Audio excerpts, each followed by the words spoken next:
হ্যাঁ দেখেলে আর পাবি না দেখতে, মরে গেলে পস্তাবি রে এই ছেলেগুলো।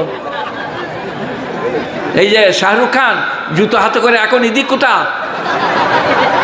এই যে শাহরুখ খান নেবে একটা টুপিও পায় নাই কোথাও।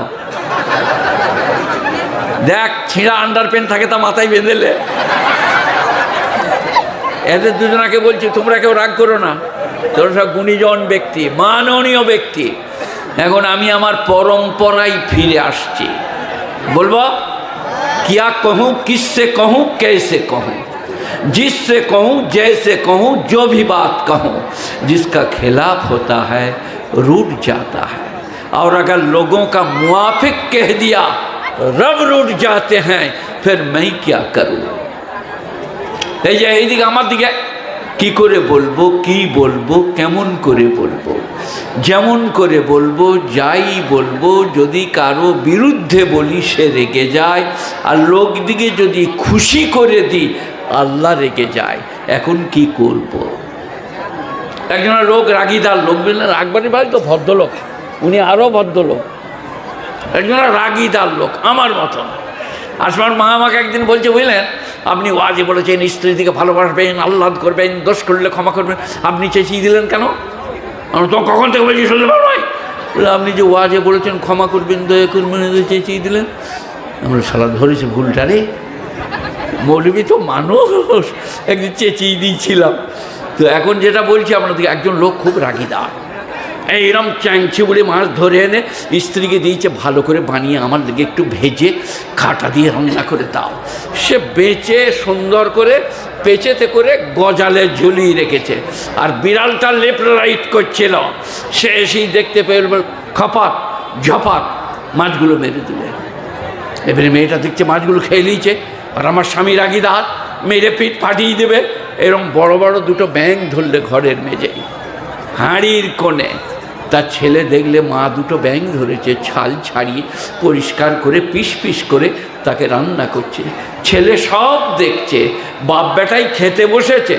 বেটা বলছে, বলি তা মা মার খাবে, না বলি তা বাপ ব্যাঙ খাবে।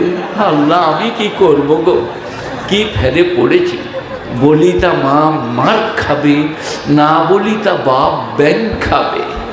এখন আপনাদের কাছে যদি বলে দিই শবে বরাতে বোমা ফোটানো জায়েজ নাই, তাহলে যারা ফুটুচ্ছে বাইরে দাঁড়িয়ে থাকবে, তুই শালা একবার বেরিয়ে আয়, তাহলে ও বলা চলবে না। আর না বলি তা আল্লাহ বলছে ওয়াজ করতে গেইছো, এখন খেতে পাই নাই, ওয়াজ করে সময় পেলে খাবো বলে খেয়েছো, হাদিয়া লিয়েছো, আর ওইটা বলতে পারো না যে শবে বরাতে বোমা ফুটাতে নাই। বললে আল্লাহ পানি নাই। বলে তাহলে রেডি হও, এই আগে আগে লাগা, মৌলবীকে আগে লাগা। আপনারা কি বলছেন আমরা বলবো নাকি? না, আল্লাহ বলছেন হিকমতের সাথে জাদিলহুম বিল্লাতী হিয়া আহসান, তর্ক করো উত্তম পন্থায়। আসসালামু আলাইকুম মাই ডিয়ার ব্রাদার, আমার স্নেহের ভাই, আপনি যেটা বললেন ওটা ঠিক নয়। তর্ক করো ভদ্রভাবে, বিজ্ঞানসম্মতভাবে, যুক্তি তর্কে, ঝগড়া করো না। আমি একদিন আরামবাগে জলসা করতে গেছি। আরামবাগ চেনেন আপনারা? তো পীর সাহেব এইছে 11 জনা সবুজ পাগড়ি, আর আমি গেছি সাদা পাগড়ি। এই লালটা ছিল না, সাদা। এই কি হলো ভাই? এই না না না না বলতে হবে, কি হয়েছে বলো। তুমি মাইক এই এর লোক নাকি? তবে চুপ করে বসো। কি সুন্দর নাক, কি সুদর্শন ছেলে, শাশুড়ি জান জুড়িয়ে যাবে দেখলে, নাস্তা দিতে ভুলে যাবে। পালিয়ে যাচ্ছ কেন? এই খুব কাজ আছে, খুব কাজ আছে, জোর বস। এটা শুনেলাম, কি বলছিলাম মনে পড়িয়ে দেন তো?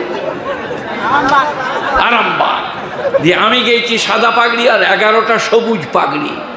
তারা হচ্ছে লাড্ডু পীরের মুরিদ। পীর দিকে কিচ্ছু বলবো না, যে যা পারবে করবে, আল্লাহর কাছে জবাব দেবে। তো ওরা বললে কমিটিকে, শকত সাহেবকে বলে দেন আমাদের বিরুদ্ধে যেন একটা কথা না বলে। আমি কমিটিকে বললাম ওরা যদি বলে আমি বলবো। বলে কেন বলবেন? বলে ওরা বললি আমি বলবো। ওদিকে যে বললো তোমরা শকত সাহেবদের দলের বিরুদ্ধে কিছু বলো না। ওরা বললো আমাদের বেরিয়ে যেতে পারে। আমাকে এসে বললে আমি বললাম আমারও বেরিয়ে যেতে পারে। তারপরে ওরা শুরু করলেন আকবর আলী ভাই কি দিয়ে শোনে, বড় পীর সাহেবের নাম বললে গায়ের লোম উঠে যাবে। আমি কমিটিকে বললাম, কি বলছে শুনতে পেয়েছ? বললো তাহলে আপনি কী করুন? বললো আমি বলবোই, তোমরা পয়সা দাও না দাও, মেরে চেড়ে দাও, আমি বলবোই। কেন বললে বড় পীর সাহেব নাম নিলে গায়ের লোম উঠে যাবে? বললো আপনি কি বলবেন? বল শুনবে পরে। তারপর আমি বসেই বললাম আলহামদুলিল্লাহ কাফা আসসালামু আলাইহি ইবাদিল্লাহিন নাস্তাফা। বড় পীর সাহেবের নাম নিলে যদি গায়ের লোম উঠে যায়, আল্লাহ বললে চামড়া উঠে যাবে। আপনারা কি বলছেন? কিছু বুঝতে পারেন নাই? এই বড় পীর সাহেবের নাম নিলে যদি গায়ের লোম উঠে যায়, আল্লাহ বললে চামড়া উঠে যাবে, তখন তাও তো বটবে। ওরা বললে তাও তো বটবে, তাহলে কি করা যায়? বলতে ওর সঙ্গে কী করে ঝগড়া করবি? পায়ে পা লাগিয়ে। আমি আর কিছু বলবো না, ওইটাই খালি বলছি। আর বড় পীর সম্বন্ধে তারা কিছুই জানে না। আব্দুল কাদের জিলানী রহমতুল্লাহ আলাইহি, নওবর আল্লাহু মারকাদা, ফতুহুল গায়ব, বুনিয়াতুত তালিবিন, দুটো বই। সকালে সাঁঝে ইস্তেঞ্জা করতে হবে, বই দুটো খুলে দিলে। ফতুহুল গায়ব, বুনিয়াতুত তালিবিন, সেই বইয়ের এক জায়গায় আছে। একদিন মুরিদানরা এসে বলছে, এই তোমরা তিনজনে এমন করছো কেন? চুপ করে বসো না, তোমরা মাইক ম্যান বলে কিছু বলবো না। আমার কাছে ইউটিউব ফিউটিউব নাই, সব উড়িয়ে দেবো তোমাদিকে, চুপচাপ বসো। এরা ভদ্রলোক, ওরা আমার কথাগুলো ছড়াবো বলে এইছে যে সালা বুড়ো বয়সে কী করছে দেখি। সবাই শুনুন, আব্দুল কাদের জিলানীর মুরিদানরা বললেন, হুজুর আপনার মালের জাহাজ ডুবে গেছে। এইরকম ফকির পীর লয়, ইম্পোর্ট এক্সপোর্ট হতো জাহাজেতের মাল। তার নাম আব্দুল কাদের জিলানী রহমতুল্লাহ আলাইহি, নওবর আল্লাহু মারকাদা। বললো হযরত আপনার মালের জাহাজটা ডুবে গেছে কাঁদি পেরিয়ে। তিনি এমনি করে বসে রইলেন, দিয়ে বললেন আলহামদুলিল্লাহ। মুরিদানরা বললেন শালা বিপদে তো ইন্না লিল্লাহ বলতে হবে, পীর যে বললে আলহামদুলিল্লাহ, স্ক্রু ঢিলে হয়ে গেছে নির্বে। তার খানিক পরে আবার একটা মুরিদ বললো হয়তো আপকা জাহাজ নেই হ্যাঁ, ও কিসি দুসরা কা হ্যায়, খবর গলত থা।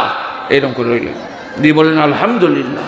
বললে পীর সাহেবের মাথা খারাপ হয়ে গেছে, ডুবে নাই তাও বলছে আলহামদুলিল্লাহ, আপনার লয় তাও আলহামদুলিল্লাহ। এই কী ব্যাপার বলি? একজন মুরিদকে বললে তুই সাহস করে জিজ্ঞেস করতে পারবি? বলে পারবো।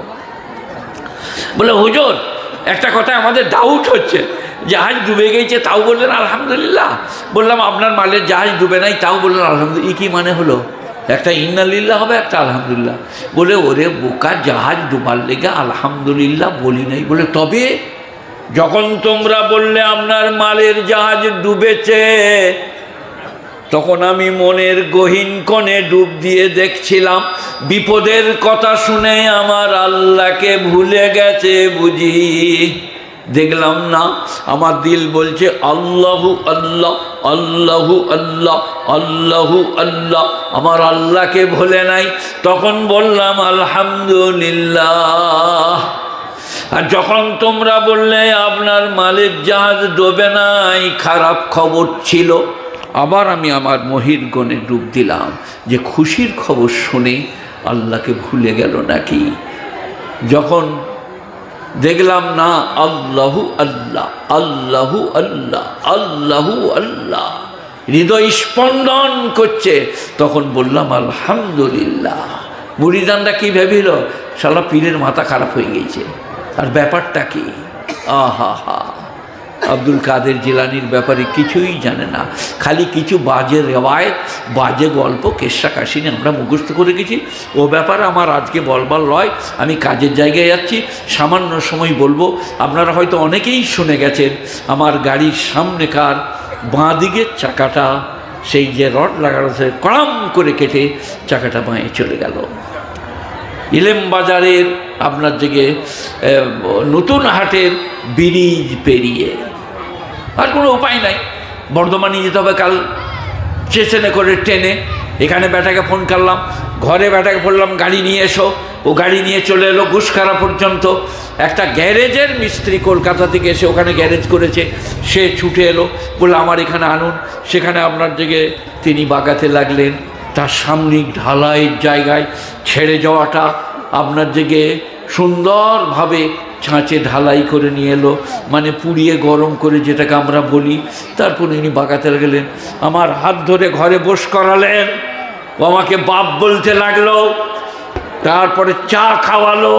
আমার হাফেজ সাহেব রোজা রেখেছিল, তাকে ইফতারি দিল। গাড়িটা বাগিয়ে দিল, তারপরে আপনাদের কাছে এসেছি। বুক ধুক ধুক করছে, দেরি করছি, বড় লোকদের ব্যাপার, কাঁদির ব্যাপার, মারবে কি না, যাবার সময় দিবে কি না, কত রকমের চিন্তা ভাবনা। লোকরা মনে করে পীর সাহেবরা খালি জেকের করে, জেকের লয়। সুবহান আল্লাহ বিহামদি, সুবহান নিশ্চয়ই কিছু দিবে, সুবহান আল্লাহ বিহামদি, সুবহান না একবারই ঘুরিয়ে দিবে না, সুবহান আল্লাহ বিহামদি।